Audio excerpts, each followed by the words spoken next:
Hey, what's going on, guys? Hex back again today with a brand new video, and as always, down in the title below will be the topic we are talking about today.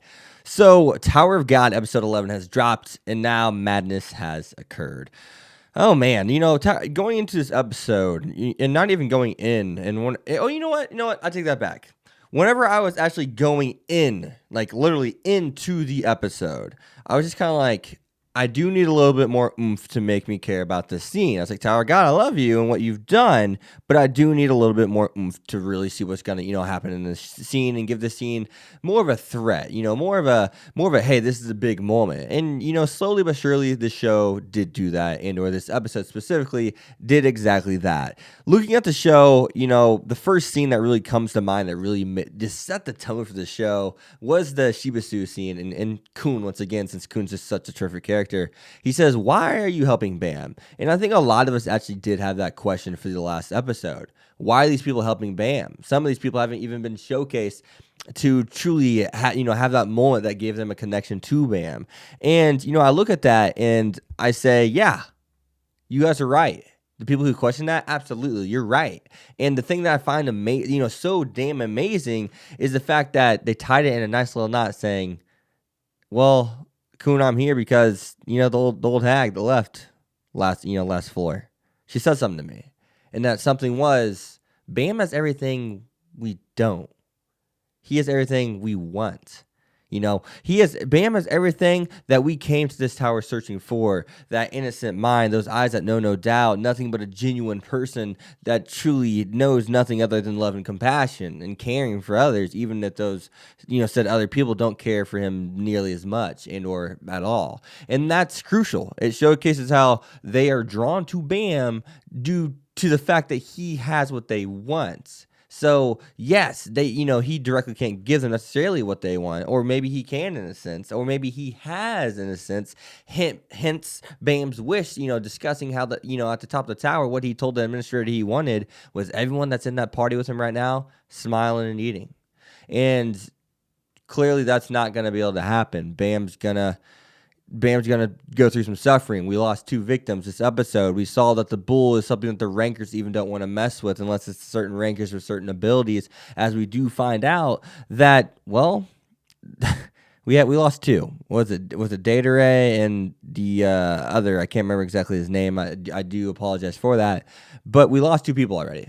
2 people are now gone, and we almost lost Shibisu. We almost lost Anak. We almost lost Endorsi. Maybe we do lose those characters, but we'll get into that in a second. But the director and the person that we discovered last episode that's undercover, another ranker in that sheep-looking outfit, are working together to get rid of Anak, get rid of the threats. Anything that's a threat to King Jihad, see ya. So you damn well know they're trying to get rid of Bam as well as Anak. And we know that they even gave the princess a chance to change her mind, as we'll get in a second.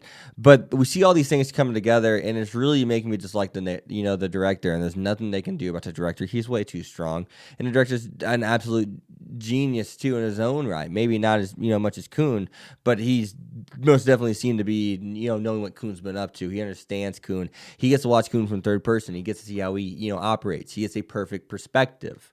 So, and he's smart, so he gets to apply that perspective to, his intellect already. So that's tough. And he's the director. They could get rid of him here. All rankers, get rid of him. They're kind of tied. This is about to be very interesting with what comes next. I look at another thing also as well, though, and I see Endorsi and Anak. Endorsi and Anak are in a very, very interesting situation to me.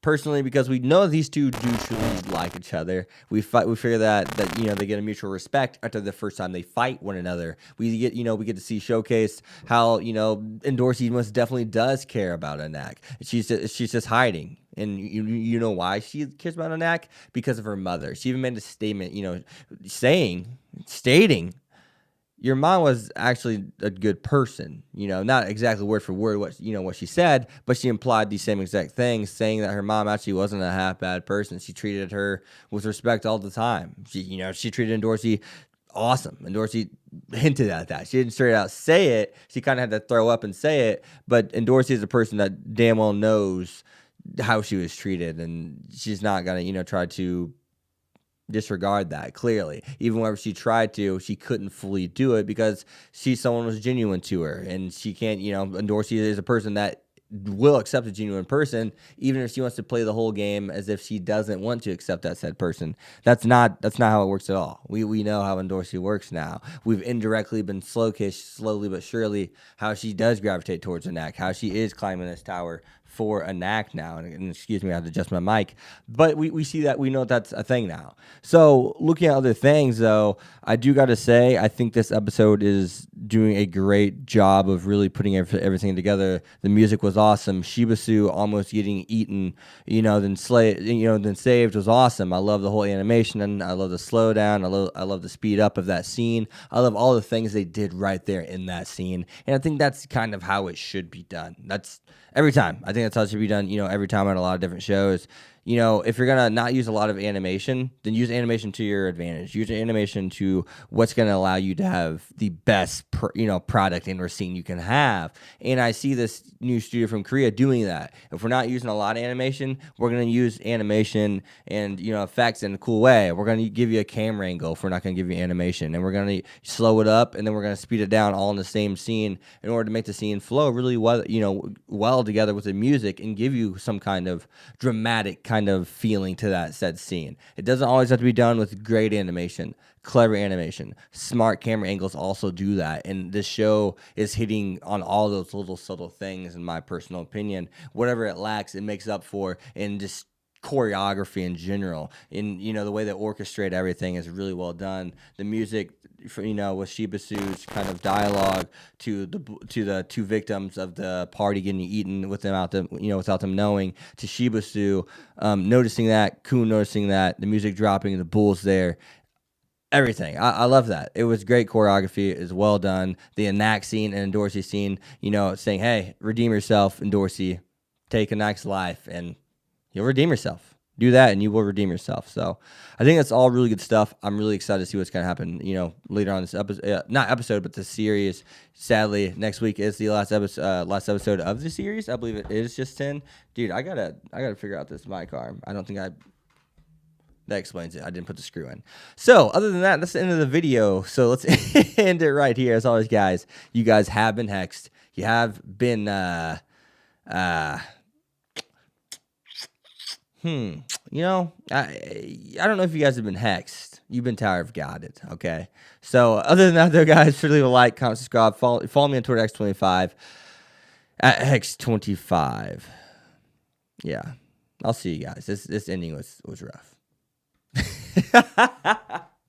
Take it easy.